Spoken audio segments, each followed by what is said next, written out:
presentation introduction, but one thing I know, with or without a formal introduction, with or without words of eloquence to express our appreciation for the man and for what he had to say, I can say, I know, you know, that Steve is going to come and bring us something that will be a benefit to all of us and will move him forward in his program. Let's welcome Steve Brown to the lecture.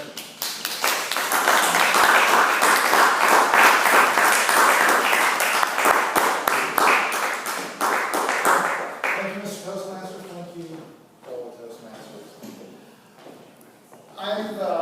As you know, I've lost some weight. I'm working out, going to the gym. And there's something I've known that has really popped out at me. I've had to learn this through life, and you watch people. I love watching people. If I go on a trip, I like to just sit back and wonder, what's their story? What are they doing? Well, I've noticed that at the gym, the more I talk to people, you notice types of people and what they're doing.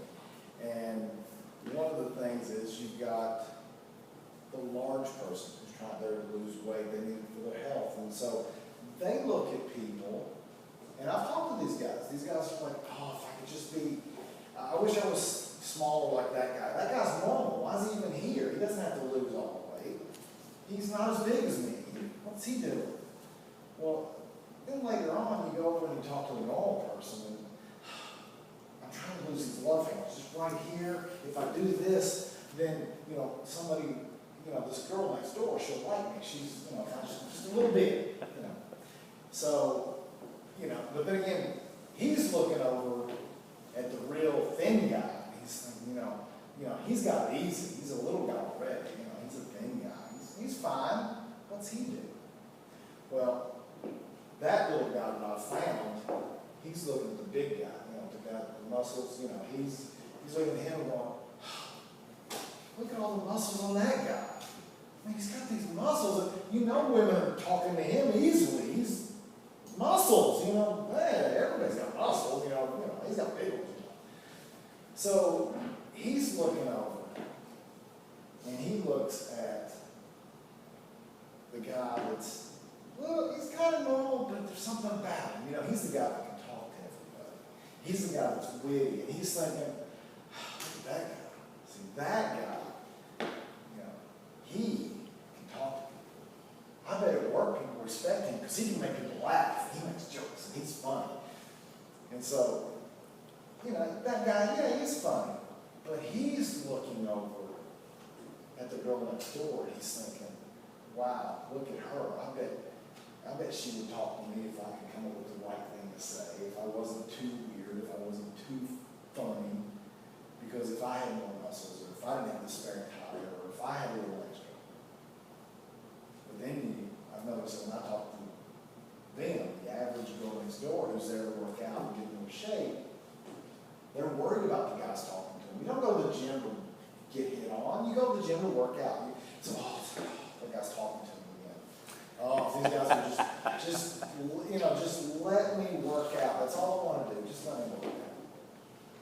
But of course, she's looking over at the tan, hot, blonde girl over there who's, got all the right outfits and she's got all the right stuff. And look how, I bet it's easy for her. She's here.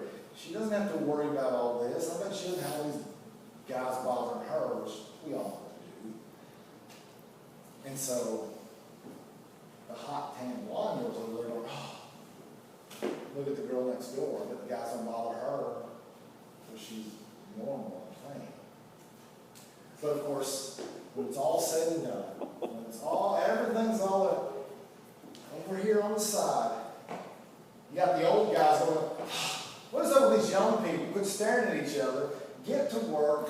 Because it's all going to say, and it's all going to be over with, and it's all going to let itself go. Because we all know that deep down inside, we all are comparing our behind the scenes reel with everybody else's highlight reel. We don't remember that we all have our internal struggle. We all have something that we're striving to attain, but it's different for everybody. Your goals thankfully, my goal is not to teacher, so we know that. Because we all come from different starting lines, and we all have different finish lines. So remember that as we go through life. Remember that my highlight reel is not your behind the scenes. And definitely my behind the scenes is not your highlight reel. We all have our own way of going. Thank you, Mr. President.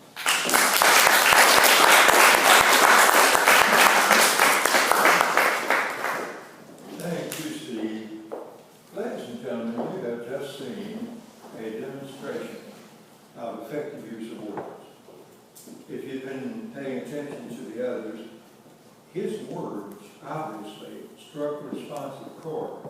And I could see people nodding and agreeing and thinking, yeah. And it's just very obvious that his choice of words were appropriate for this audience. And that's one of the keys for having your words work wonders. Make sure the words you choose are words that are appropriate for your audience. Mark that down. That's a keeper. Maybe not the way I expressed it, but that concept is a keeper. You aim at your audience, and you consider as you put your words together, will they relate to this term? Do they know this maybe technical term that is a special term in your field, but is not generally known? And some of you know I've done a lot of work with little bitty kids, pre-K and first, second grade. When I go into the school, I usually do this one session with the little ones. I don't talk to them like I talk to the fifth graders. My body language is a little bit different with them, but my words are definitely different with them because I have taken consideration where they are. And we have to do that.